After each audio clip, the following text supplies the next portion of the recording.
अगर एक्सेलरेशन निकालनी हो आप लोगों को पुल्ली प्रॉब्लम में, तो नियम क्या कहता है, एक्सेलरेशन है supporting force minus opposing force divide by total मास।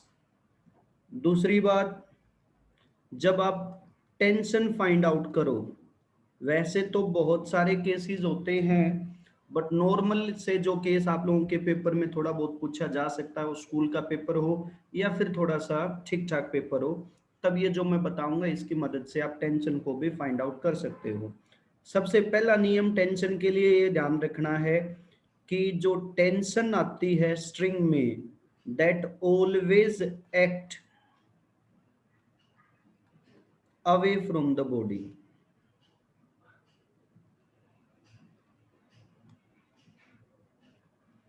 दूसरी बात ध्यान रखनी है, जब तक स्ट्रिंग सेम रहेगी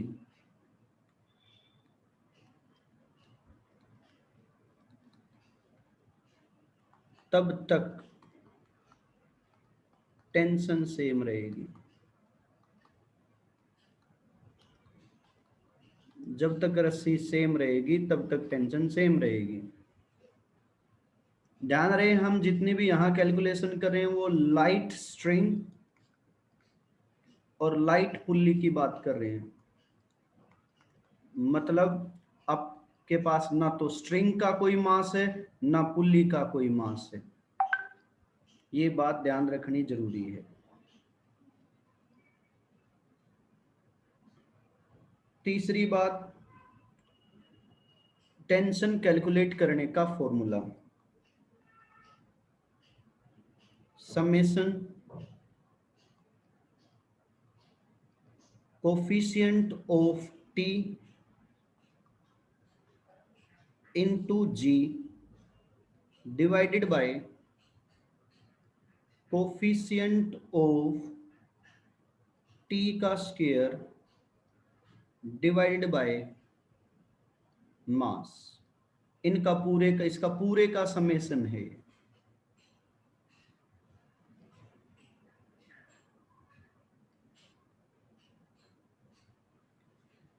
ये तीन बातें आपको टेंशन निकालते समय प्यारे बच्चों ध्यान रखनी है।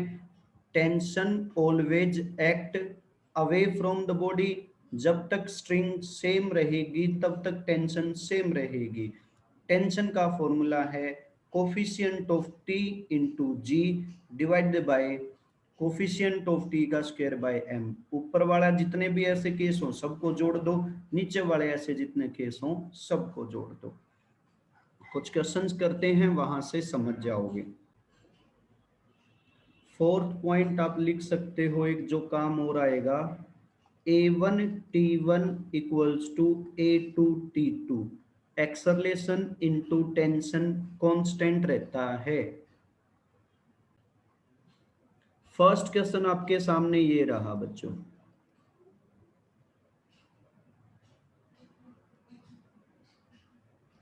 ये एक मास मान लो M1 है और ये एक मास आपके पास M2 है। आपको इसमें टेंशन निकालनी और एक्सेलरेशन। मान लो M2 भारी है, नीचे की साइड जा रहा है, ये हल्का है, ये ऊपर की साइड जा रहा है ए एक्सेलरेशन के साथ। यहां tension T always act away from the body, यहां पे भी tension T always act away from the body. एक नियम बताया था, जब तक स्ट्रिंग सेम होगी, जब तक रस्सी सेम होगी तब तक टेंशन सेम। तो ये पूरी रस्सी एक ही है तो टेंशन सेम। अब हम बात करें टेंशन निकालने के लिए, तो मैंने क्या बताया था, कोफिशिएंट ऑफ टी। यहां पे इस पॉइंट पे टी का कोफिशिएंट क्या है 1, तो कोफिशिएंट ऑफ टी इनटू जी। अगर वर्टिकल है तो एक्सेलरेशन जी लेनी होती है, अगर ओरिजेंटल होता कोई रस्सी का पार्ट तो जी जीरो लेनी होती है, और अगर कहीं इंक्लाइंड सरफेस दे रखा हो आपके पास तो आपको पता है ये बात अच्छे से, जी साइन थीटा लेना होता है। तीनों सिचुएशन में डिस्कस भी करूंगा। अभी वर्टिकल है तो एक्सेलरेशन जी ही लेके चलोगे। प्लस दूसरे मास की तरफ आओ, टी का कोफिशिएंट यहाँ पे भी 1 है इनटू जी डिवाइडेड बाय, क्या बताया था, टी के कोफिशिएंट का स्क्वायर 1 का स्क्वायर बाय में मास, मास है M1। फिर क्या बताया था, टी के कोफिशिएंट का स्क्वायर 1 का स्क्वायर बाय में मास, मास कितना है m2, उत्तर आ गया। ऊपर g और g हो गया 2g, नीचे 1/m1 प्लस 1/m2, एलसीएम लोगे तो m1 plus m2 divided by m1 into m2। Divide के डिवाइड में दुश्मन का दुश्मन दोस्त होता है, बचपन में सुना होगा। तो 2m1 इंटू m2 पर आ गया, इंटू में g है, डिवाइड बाय रह गया m1 प्लस m2। ये आई टेंशन। एक्सरलेशन फाइंड आउट करनी हो तो प्यारे बच्चों, एक्सरलेशन के लिए बताया था supporting force minus opposing force. m2 नीचे आ रहा है तो इसका जो वेट होगा m2g वो तो सपोर्टिंग है, और इसका m1 वाले का जो वेट है वो अपोजिंग है। अपोजिंग मतलब मोशन के अगेंस्ट है, तो m1g supporting force minus opposing force divide by total mass m1 plus m2। ये आपका आंसर आ गया, m2 minus m1 divided by m1 plus m2 into में आएगा g। This is tension and this is acceleration. ये आपके पास पहले ही फॉर्मूले बताए थे एक्सलरेशन के लिए, और ये था टेंशन के लिए। सेकंड क्वेश्चन ये दिया गया प्यारे बच्चों,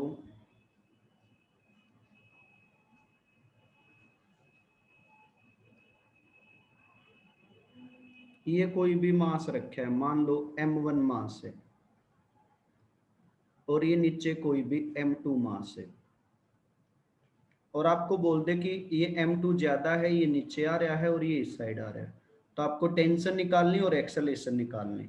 तो टेंशन के बारे में पहला नियम क्या सिखाया था, always act away from the body, always act away from the body. अगर टेंशन सेम है तो ये एक्सेलरेशन भी सेम आनी है। ए एक्सेलरेशन से जा रहा है, स्मूथ सरफेस है ये जो सरफेस इस पे रखा है स्मूथ सरफेस है। यहाँ पे आपको टेंशन चाहिए और एक्सेलरेशन चाहिए।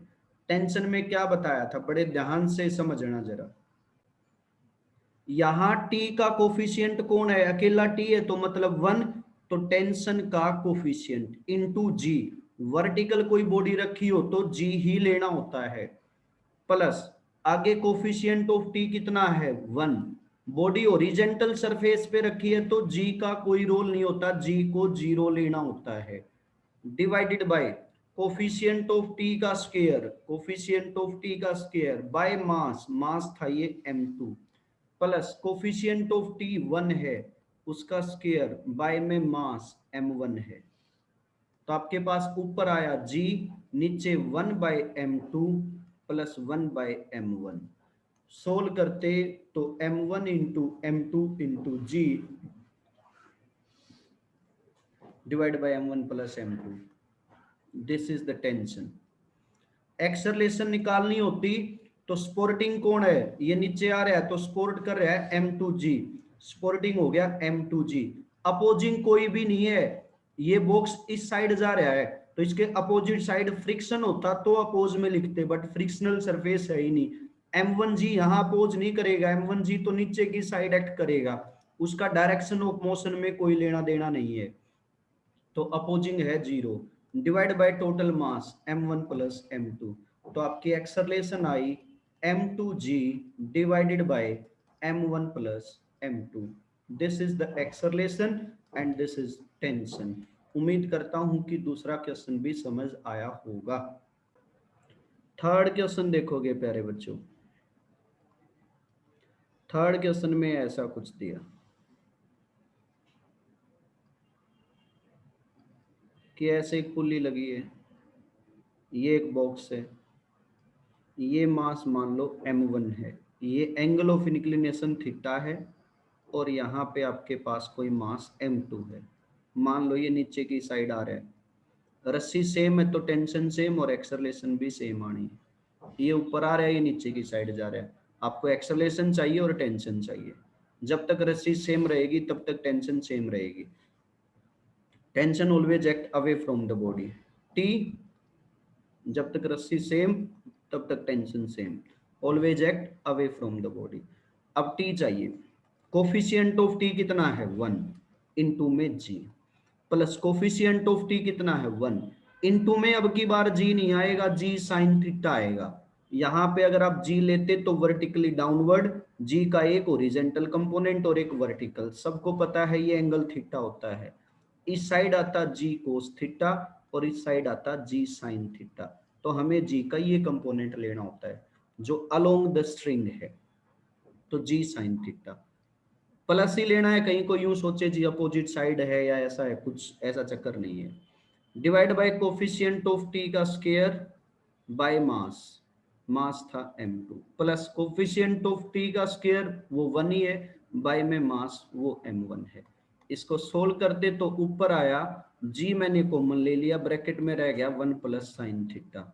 आपके पास डिवाइडेड बाय 1 का स्क्वायर 1, 1 का square 1, 1 by m2 plus 1 by m1 होता m1 plus m2 divided by m1 into m2 आता, उसको ऊपर उठा ले आए, वो ऊपर आ गया m1 इंटू m2।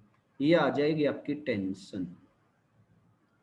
एक्सेलरेशन पूछे तो स्पोर्टिंग फोर्स इसका वेट क्या है m2g minus opposing force, opposing क्या होता m1g sine theta, m1g sine theta, opposing मतलब मोशन के against, divide by total mass, total mass है m1 प्लस m2।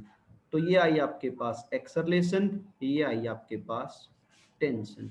उम्मीद करता हूं कि ये भी समझ आया होगा। क्वेश्चन नंबर 4 में दे रखा है ऐसा एक सरफेस है, इस सरफेस में ये एंगल मान लो अल्फा है और इस साइड एंगल बीटा है, और यहाँ पे एक पुल्ली लगा रखी है, यहाँ पे एक मास है मान लो ये m1 है, और ये मान लो इस साइड एक मास m2 है।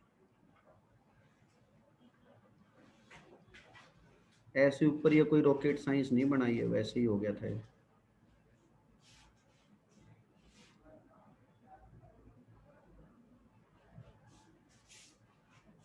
तो ये दे रखे और आपसे पूछा है कि इसकी एक्सेलेरेशन बताइए और टेंशन बताइए। मान लो ये नीचे की साइड आ रहा है, ये ऊपर की साइड जाने लग रहे हैं। हर बार जरूरी नहीं है कि मैंने चारों क्वेश्चन में m2 की साइड लेके गया, वो डिपेंड करता है मास पे और इस एंगल पे, किसी भी साइड डिस्प्लेस हो सकता है। तो पहले बात करेंगे टेंशन की। तो टेंशन के लिए आप लोगों को क्या बताया है, जब तक रस्सी सेम रहेगी तब तक टेंशन सेम रहेगी। यहाँ पे भी टी, यहाँ पे भी टी, तो t equals to coefficient of t 1 into यहाँ पे क्या लोगे जी साइन बिट्टा, प्लस यहाँ पे टी का कोफिशिएंट 1, जी की जगह क्या लोगे g sine alpha, divide by T का coefficient by mass plus T का कोफिशिएंट का स्क्वायर बाय मास। इसको सोल्व कर लेना, वो आपका आंसर आना है g sine beta plus g sine alpha divide by 1 by m2 plus 1 by m1। इसको सोल्व करोगे तो g कॉमन लिया, नीचे से एलसीएम के बाद m1 इंटू m2 आएगा, तो ब्रैकेट में रहेगा sine beta plus sine alpha divide by m1 plus m2। ये आपका प्यारे बच्चों टेंशन आना है। एक्सेलरेशन ये नीचे आ रहा है तो इस साइड क्या होता है सबको पता है m2g साइन बिट्टा, यहाँ पे नीचे की साइड डाउन द प्लेन क्या आएगा m1g साइन अल्फा। स्पोर्टिंग कौन है m2g साइन बिट्टा, अपोजिंग कौन है m1g sine alpha, divide by total mass क्या है m1 प्लस m2 है। ये आपके पास acceleration, this is calculation for tension, this is calculation for acceleration. किसी को भी ना समझ आए तो पूछ लिया करो।